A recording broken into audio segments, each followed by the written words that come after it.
Most countries around the world have a national day where they celebrate the start of the modern version of their country. There isn't a country in the world that doesn't have a history prior to its modern version. Some deal with it better than others, but most countries celebrate their modern country because people like living in it. People move to it. People will risk their lives to become refugees to get to it. And Australia is no different. Our National Day is marked on January the 26th, and the extreme majority of Australians plan in 2023 to mark the occasion. A poll just last year told us that nearly 2/3 of Australians, 65%, say that January 26 should stay as Australia Day, not become Invasion Day. Yet, as you know, the debate continues all the time. Why? Because it's one sliver of Australian politics that is demanding this debate. And because much of the media is very sympathetic or just outright supports this minority sliver, we are where we are today. Because according to this poll, 76% of Liberal voters support Australia Day over Invasion Day. 65% say that January 26 is Australia Day for Labor supporters. But 56% of Greens voters say that it's Invasion Day. Almost, well, more than double what LNP voters suggest, and clearly way more than even Labor Party voters suggest. Another poll today from the IPA, the Institute of Public Affairs, says 62% of Australians support Australia Day on January 26. That is down from just 2019, where it was 75%, but it's still the extreme majority of Australians. Now remember, opinion polls are used by the left to say we must have same-sex marriage. I agree with that. Not because of the polls, but because I agree with the policy. They say we must have euthanasia because that's what the polls say. I also agree with that policy, but not because of what the polls say. So why are these polls to be ignored, but the minority, 10% of the country, Greens view that January 26 is Invasion Day is repeated over and over and over again in the media? It's because, as I say, that's the tell about who they vote for. That's the tell about the type of politics they play. They never mainstream what the 10% of people who vote for One Nation, Palmer United, Liberal Democrats or anyone else to the right does. There's no rolling campaigns or conversations with One Nation senators or the bloke from the UAP out of Victoria. No, it's all Greens all the time.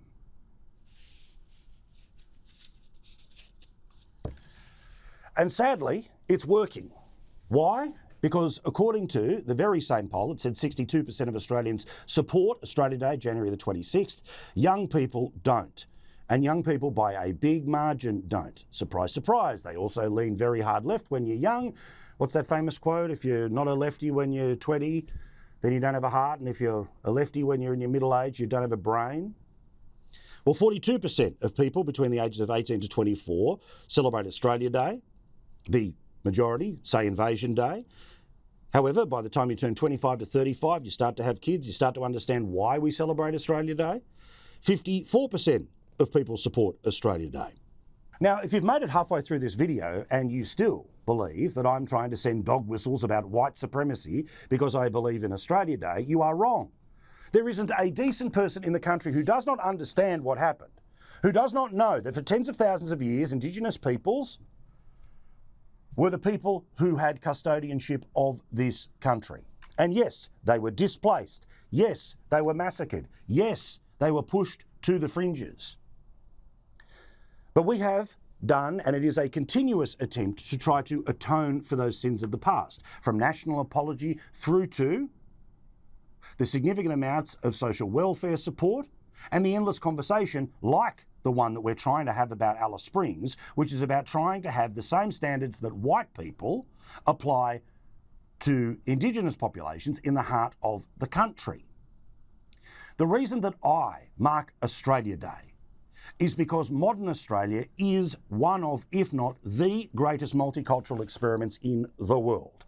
We do not have ethnic-based violence in this country, and by tens of thousands every year, like my beautiful grandmother, probably like yours, or maybe even you yourself. Australia Day is the day when thousands of people choose to join this country. They do all the tests, they pass all the reports, And that's the day that they formally become an Australian citizen, on our National Day. So we are right to start the day with smoking ceremonies that represent an understanding of what was here before. But what is here today and into the future is honestly the greatest country on earth. And anyone who is part of the 10% sliver who doesn't believe that, well, how could you ever reason with them about a need for a national day at all, let alone one on the day of January the 26th?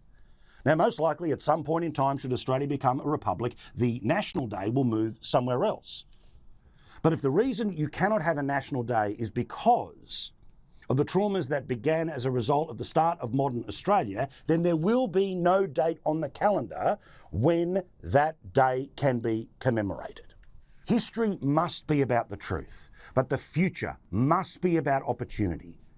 And as part of opportunity and as part of a free society, you must have hope. That's why Australia Day, while recognising the sins of the past, is a day now that I mark as the day that generations of future Australians join the greatest club in the world. The one that I was lucky enough to be born into, but I am so proud that they want to join. But that argument gets swamped by Greens media. Greens representing 10%, remember, but their argument, which is Majority Invasion Day, is repeated over and over again in the Channel 9 press, like this one, or this one, or this one, or this one. And then, of course, there is the taxpayer-funded media. No, not NITV, which is the Indigenous-only television station in Australia, which is part of SBS, which is the special broadcasting service in Australia. No, this is the national broadcaster, where over and over again they push this line or this line. And how is their opinion mainstreamed? Because the Australia Day Council chooses the ABC for all of its broadcasts on Australia Day. Good luck having a national day when you are working in tandem with the very media that hates the concept of a modern national Australia Day.